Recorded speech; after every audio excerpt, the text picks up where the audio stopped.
The most disturbing detail in Sherrod Rhymes' case did not begin as a rumor. Detectives wrote that they watched business surveillance showing a passenger step from a maroon car approach a small group outside a store and open fire. Rhyme fell. The subject then stood over him and appeared to fire again before returning to the car. The vehicle escaped north on South State Street and disappeared out of frame. That is where the official record takes us, but it is not where Sherrod's final afternoon began. On Friday, June 16th, 2017, Sherrod Rhyme was 18 years old and working as a clerk at L&P Foods and Candy Warehouse at 7047 South State Street in Chicago. Public Music Uploads also credited him as PoppieFrmTW. They preserve a young man performing with friends before his name became attached to a homicide file. The police reports give us his job. The music credits reveal part of the identity he presented publicly. That public identity should not be erased by what happened next. The store sat on a commercial stretch of State Street. L&P occupied much of the east side of the block. The Dan Ryan Expressway ran along the west. 70th Street bordered the block to the north and 71st to the south. The detective supplement described State Street there as one way with traffic moving north. At roughly 3:15, a customer finished shopping and asked the store manager whether someone could help carry groceries to a vehicle. The manager agreed. Sherrod and another male customer walked outside with her. Her vehicle was a blue Toyota Matrix. The three stood near the rear while she placed groceries in the trunk and they exchanged small talk. It was an ordinary favor at an ordinary job. That detail matters because it fixes the scene before the violence. Sherrod was not described as chasing anyone or confronting anyone. He was outside because a customer asked for help. The woman later told detectives that she looked up and saw a masked male pointing what she described as an AK toward the group. She said the shooter was on the passenger side of the vehicle. She dove toward the driver's side for cover and remained on the ground until police arrived. She told detectives she was in shock and could not provide more information. Her statement is a witness account, not a laboratory conclusion. She was describing a weapon during a sudden, traumatic event. The phrase AK would later become one of the most repeated details online, but the physical evidence would complicate that description. The second male customer is one of the quiet gaps in the file. The supplement lists an unknown male customer as a person to be interviewed. The public records provided do not include a completed interview with him. They do not say whether detectives identified him, what he saw, or where he went when the shooting began. His absence does not prove a theory. It simply marks a missing statement from someone who was close to the scene. The strongest timeline came from L&P's surveillance system. An employee told detectives that the cameras captured the incident and allowed them to view the recording. According to their written summary, the footage showed Sherrod, the customer, and the unknown male near the Toyota as groceries were being loaded.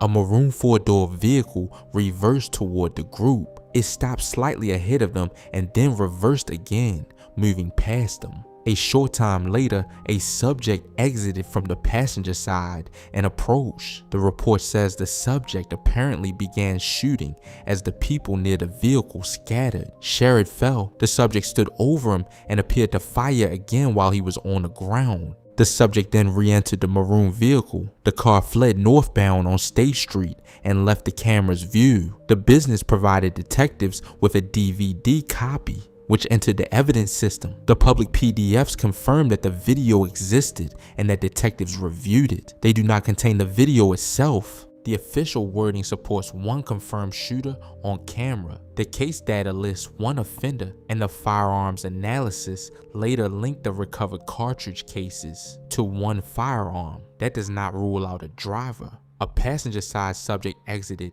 returned to the vehicle, and the car moved away. But the documents do not identify the driver, a vehicle owner, or a second shooter. Online claims about multiple gunmen go beyond what this file proves. At the scene, detectives found a blue Toyota parked diagonally, its front end facing east. Behind the rear of the vehicle, they observed a large red stain they suspected was blood. Evidence technicians recovered 11 spent cartridge cases from the street near 7047 South State. The firearms lab received those cases and identified all 11 as fired 9mm Luger cartridge cases. The lab recorded the head stamp on each as FC 9mm Luger. A preliminary evaluation found the cases consistent with having been fired from the same firearm. The firing pin impression was classified as Glock type for the integrated ballistic identification system. That wording must be handled carefully. The report said that classification was known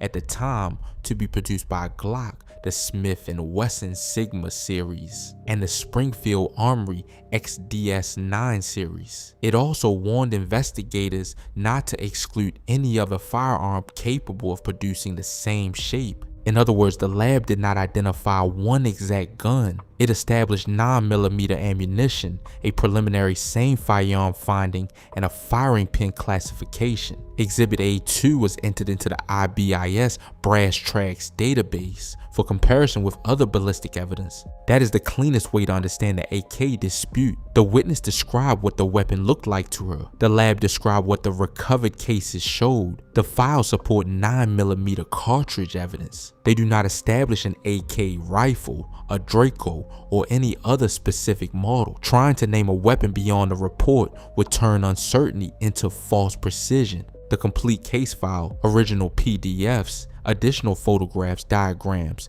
and a deeper evidence breakdown are available on TopTrendReport.tv.com. Here, the story returns to what the record can establish. Sherrod was not pronounced dead at the scene. Detectives learned that Chicago Fire Department Ambulance 14 transported him to Stroger Hospital. Hospital staff said he was in critical condition and had been taken into surgery. He was unavailable for an interview.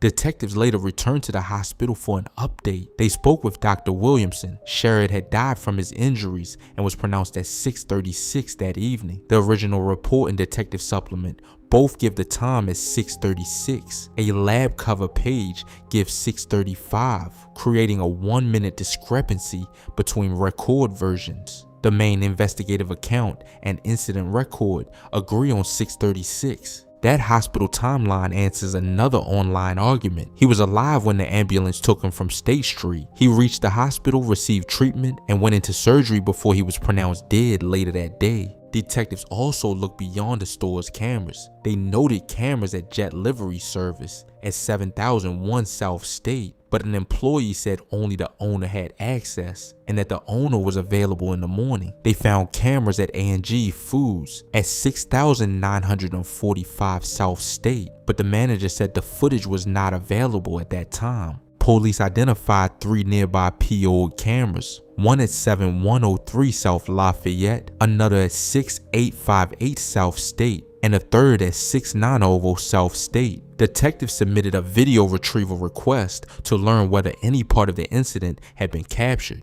The supply file does not include the result of that request. It does not tell us whether the maroon car appeared on another camera, whether a plate became visible, or whether investigators reconstructed its route before or after the shooting. The L&P camera documented the attack and the northbound escape. The public paperwork stops before showing what the wider camera canvas produced. The supplement classifies the case as gang-related and records a GD versus BD conflict code. That is an official police classification. It is not a suspect identification. The uploaded reports do not name a shooter, a driver, or a responsible group. Online discussion commonly connects Sherrod with Taekwon World and makes claims about motive and retaliation. Those claims belong in the category of public discussion unless an official record or reliable reporting independently confirms them. Reddit posts and later videos are useful for understanding how the story changed online. Users debated the weapon,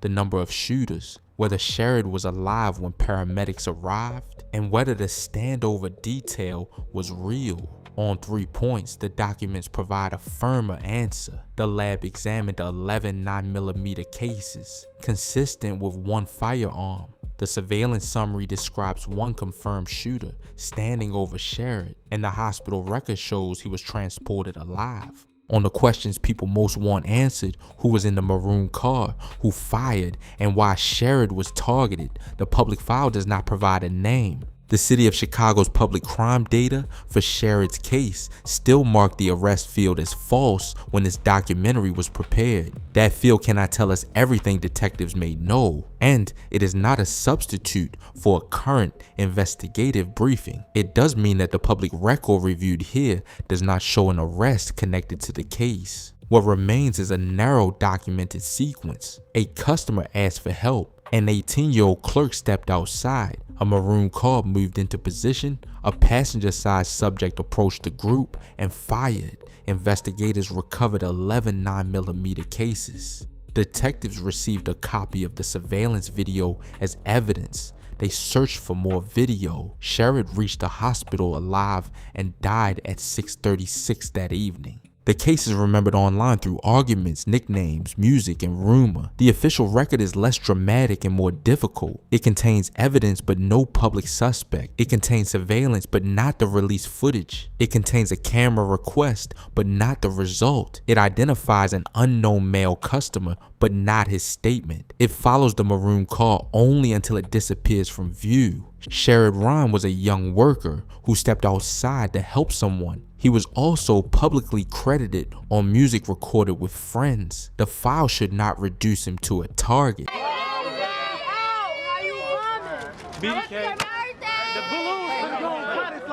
The internet should not substitute unproven names for answers the record does not provide. For the complete Poppie case file, open TopTrendReportTV.com. The full record includes the original PDFs, the extended timelines, additional source records, crime scene reconstructions, detective diagrams, and a clear comparison between the official evidence and the claims that grew around it.